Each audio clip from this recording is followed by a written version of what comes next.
निर्भीड निष्पक्ष उटंकनाचा बुलंद आवाज, राजसत्ता न्यूज। रघुवीर खेडकर यांना पद्मश्री, संगमनेरकरांसाठी गौरवाची बाब। आमदार खताळ शासन स्तरावर केलेल्या पाठपुराव्याला मिळाले यश। तमाशा क्षेत्रातील ज्येष्ठ लोककलावंत तथा तमाशा महर्षी रघुवीर खेडकर यांना भारताच्या सर्वोच्च नागरी सन्मानांपैकी एक असलेला पद्मश्री पुरस्कार राष्ट्रपती द्रौपदी मुर्मू यांच्या हस्ते दिल्लीतील राष्ट्रपती भवनात प्रदान करण्यात आला। ही संगमनेरकरांसाठी अत्यंत गौरवाची बाब असल्याचे गौरवोद्गार आमदार अमोल खताळ यांनी काढले। आमदार खताळ यांच्या पाठपुराव्यामुळे ज्येष्ठ तमाशा कलावंत रघुवीर खेडकर यांना पद्मश्री पुरस्कार मिळाला असल्याचे बोलले जात आहे।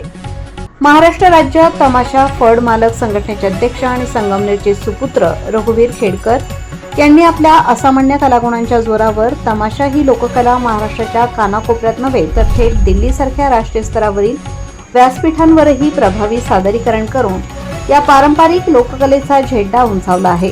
त्यांनी अनेक वर्ष राज्य व केंद्र शासनाकडून सन्मान मिळावा यासाठी प्रयत्न केले, मात्र त्यांच्या कार्याची योग्य दखल घेतली जात नसल्याची भावना त्यांची झाली होती।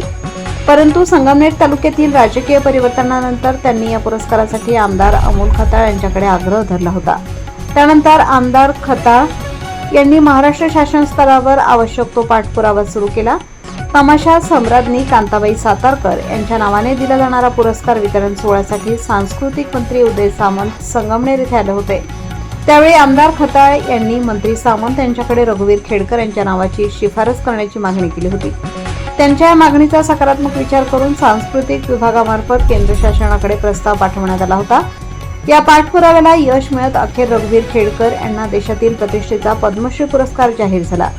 राष्ट्रपतींच्या हस्ते हा सन्मान स्वीकारताना संपूर्ण संगमनेर तालुक्यासह महाराष्ट्रातील तमाशा रसिकांसाठी तो अभिमानाचा क्षण ठरला असल्याची भावना व्यक्त होत आहे।